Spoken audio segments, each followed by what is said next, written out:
This is the application for the Reolink Elite Wi-Fi. Here we can see on our main page, it's listed with my other Reolink cameras and hub. If we want to change this view, we can simply select this icon right here and I'll shrink everything down. I can bring it back so I can see a little image right there. If I want to reorder, I can click that and just drag things around and then hit save. Don't necessarily need to do that, but we're going to click into things so that we start this camera up.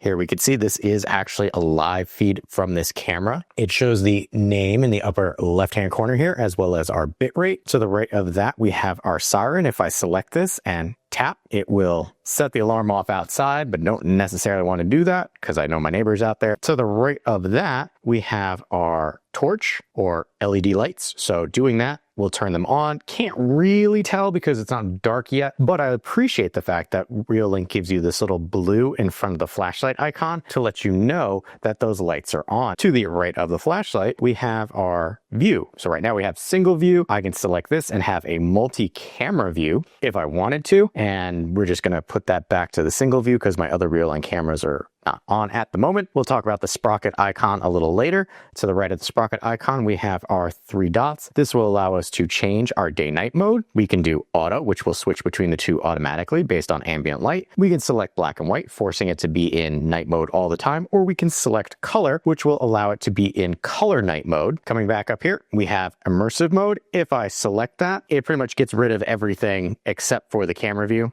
We're going to go back because I don't particularly care for that. I do like picture-in-picture, which will allow me to float my Reolink camera view while I'm doing other things. And we'll just pop back into that. Coming down to our live feed. If I double tap the live feed, that's another quick way to get into your multi-camera feed. I'm going to go back to my single camera, and this does support pinch to zoom. So right there, I can zoom in, show you exactly what that looks like right there. You can even see the difference between the two lenses, like right there. That's one side, that's the other side. So the side right here is still getting light, while this side is kind of starting to become a little darker. I can double tap to pull that view all the way out. Coming down, we have play pause. This will play pause our live feed. To the right of that, we have our audio, so turning on and off our audio from the camera. Next to that, we have our picture or camera view. So using that, we'll take a still image of whatever happens to be on camera at that time. To the right of that, we have our video. This will record in real time whatever happens to be in view at that time. To the right of that is our clarity. They call it clear and fluent, but think of it as low and high for your video acuity. And to the right of that, we have full screen mode, which I like to show because it does move some of the icons around. So here we can see those icons that we were talking about before, as well as audio and multi-camera view. I can select to go back to our single view as we had it before. Moving down, we have our talk. If I select this, I tap to talk, and right now my audio is going out to the camera itself, and then I will tap it again. This means that this camera supports full duplex, so I don't have to press and hold in order for that to work. It just allows me to have a conversation in real time. To the right of that, we have our playback. We'll give this a second to load up because this has been running all day and has 24/7 recording enabled. So it did take a little bit for that to pop up, but in the upper right-hand corner here, if I select this first icon, that's motion tracking, which I'll show you in a moment. To the right of that, we have our speed. We can have this go as slow as 0.25, as fast as 16 times. And then to the right of that, we have our download. This might be a little easier to show you if I come down to our filters and then filter for specific events that I want to see on the timeline. In this case, I'm going to filter for pets and people and then drag this along because I know I was out here messing around about this time. So there I am. And if I select that first option, this is our motion tracking timestamp. So as I would walk through frame, and we'll let that generate, it's going to give me timestamps and show me exactly what I looked like, where I was, and at what time. It's going to be a still image that gets downloaded, so it's not going to be a video, but this is kind of helpful if you have somebody who is hanging around for an extended period of time and you need to know what they were up to. Now, to the right of that, we have this download, which is easier to show when something's actually in frame. But here we have the ability to clip this down and then select download. Now it says clear because I have my download section here set for the higher video feed, which is important. Here we have play pause, audio, camera, video camera, just like we had before, clarity, clear and fluent, high and low. Make sure to set this in both places, because if you just set it in the live feed, the video downloads that you get will be in the lower resolution. Here we have our full screen. We have our calendar allowing us to select. Now, yes, I do realize that there's not a lot highlighted because these white numbers mean there's something there, but I've been running 24/7 recording on a 64 gigabyte card. So you're going to want to think about bigger card if you're going to do that. To the right of our calendar, we have our view. So this is more of a tile view versus the timeline or list view. And then we can close that out if we wanted to. But I'm going to come back in here primarily because I want to show you, once I have my filters set up again, and I scrub to find something, wanted to bring up an event, because if I come here and scrub this timeline, that little white slash that you see over there on the right, when I get close to it, that lets you know that that's where the event is. So just about there is where it detected a pet. And if I play it, hopefully, yep, there you go. There's a cat wandering into frame. So that's what your timeline and filtering look like. To the right of our playback and downloads area, we have cloud events. This is a paid service. I don't pay for it, so I have nothing there to show you. But that has been everything that we can do for the camera controls. If we select the sprocket icon in the upper right-hand corner, that brings us into the settings for the camera. First and foremost, at the top, we have our name, and it'll show us how much space is being used up in our SD card. Selecting that will also show you a lot of sensitive information, so I won't be showing you that, but you can check your firmware there. Coming down, we have our Wi-Fi. Need to change your Wi-Fi? You can do so right there. And this is letting me know that it spotted somebody in my backyard. Thankfully, I know who's out there. Coming down, we have display. This will show you an actual live feed from the camera, which is always helpful, and then allow you to make adjustments. Right here, we have our stream. We can select the high or low, and then we can modify our frame rate. So if we want to come in here, we can do auto or constant. We can also change that for our bit rate, but we have the ability to change to a certain extent some of the things here. So do we want to have our frame rate adjusted, encoding?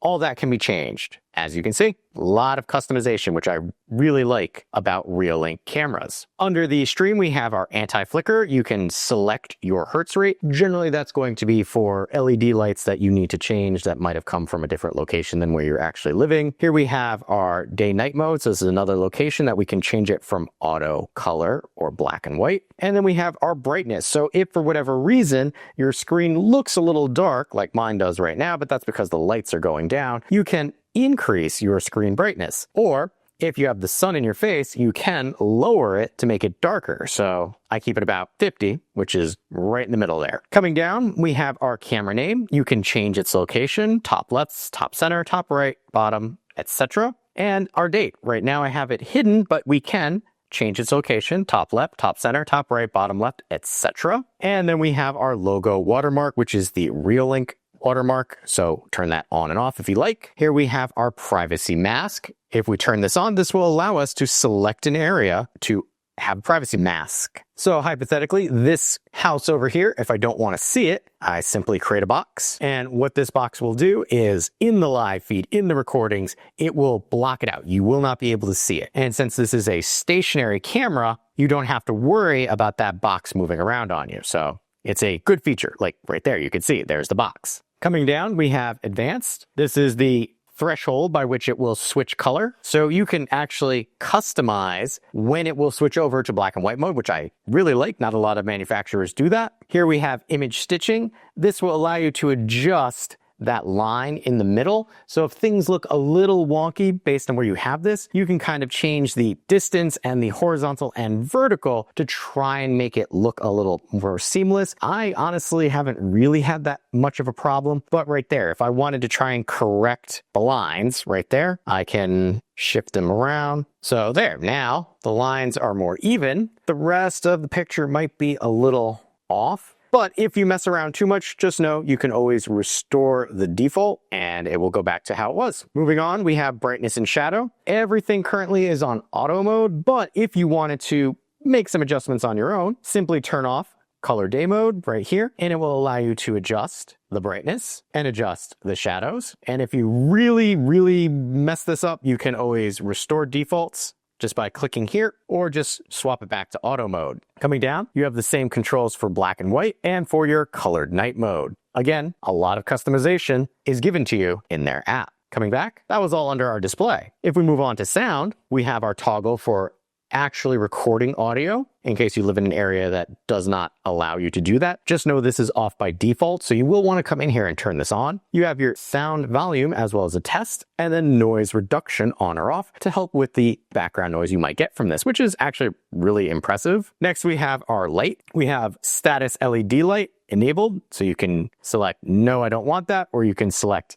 enable. I wish they would call it on and off instead of closed and enable, but that's just me. Here we have our spotlight. Currently, I have it on night smart mode, which will automatically turn it on when it detects specific things. So in my case, person, vehicle, or animal, I'm going to turn off vehicle because it's in a backyard, so it's not going to get anybody like that. And then you have your brightness levels right there. I have it keyed up right now, almost to max. But if you didn't want the smart mode, you can select timer mode, which is it'll keep it on for a scheduled period of time. So start time and end time, so your overnight. Or you can do close, which is just going to keep it off altogether and not turn on. Coming back, we have our infrared lights. So you have auto or close, so on or off. Moving on, we have our detection alarm. What is unique to Reolink, which is a non-detection zone. So rather than selecting where you want the thing to go off, you select where you don't want it to go off. In my case, I can paint this area over here. I don't care if I see anything, or you paint everything and it just blacks everything out. You can erase everything, or if I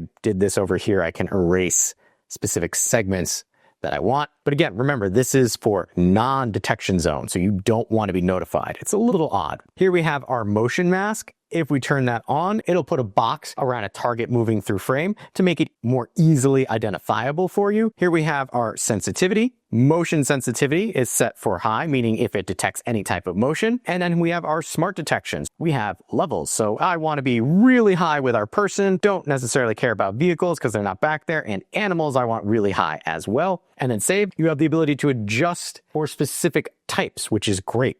Coming back, we have alarm delay. So if you have motion alarm turned on, how quickly do you want it to go off? So for a person, yes, go off right away. Animal, I want to give you a chance to get out of there before the alarm goes off to spook you. Again, customization is key with a Reolink camera. Object size, this allows us to select for person, pet, and vehicle the minimum object size and the maximum object size. And for a pet, this will probably make a little more sense. Minimum object size before it gets detected. So let's say I only really care about squirrels, cats, bunnies, things of that nature. You have to be a minimum of that size in order to go off. Or I care about coyotes, foxes, things of that nature. Needs to be a maximum of that size before it'll go off and give me a detection. So that's our object size. We have our perimeter protection. These are newer to Reolink cameras, but I greatly appreciate them, which is first being line cross alert. So we're going to add a line cross.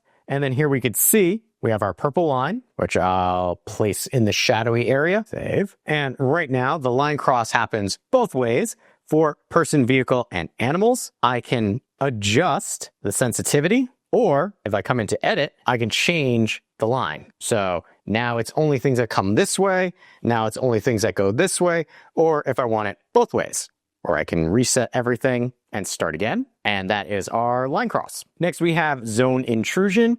Similar concept, but it's a box. And this will allow you to give it a name. What type of intrusion are you looking for? Alarm delay after intrusion. And then sensitivity. If I have this area right over here, and I'll put this up on the big screen so it's a little easier to see.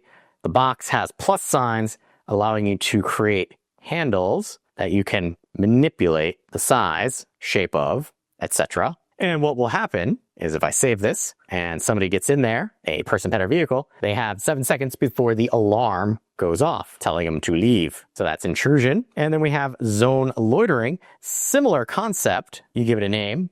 What type, alarm delay, and sensitivity. So how long a person hangs out in an area instead of a person going into that area. So that's all under perimeter protection. Moving on, we have our camera recording. Toggle that on and off. You have your motion record schedule. So right now I can come up here and I can say, don't care about that. I only care about people and pets, and save. And now on this schedule, it will be just for those. Now, right there, this is me turning things off based on eraser icons down here. So we're going to cancel and come back. We have our post-recording duration. How long after a recording has happened will it continue to record? So we've got 15, 30, or up to a minute. And then we have our continuous recording schedule, which is the 24/7. I just have that on all the time because if you're going to get a powered camera, you might as well use that. Moving on, we have our push notifications. I have them enabled. I don't really care about the device ringtone, but you can select your ringtone right there. You can set up a schedule. I have it all the time for these specific things. I can set up snooze alerts. So, hey, just chill for a set amount of time. And then push interval. It only goes as low as 20 seconds. I wish that they would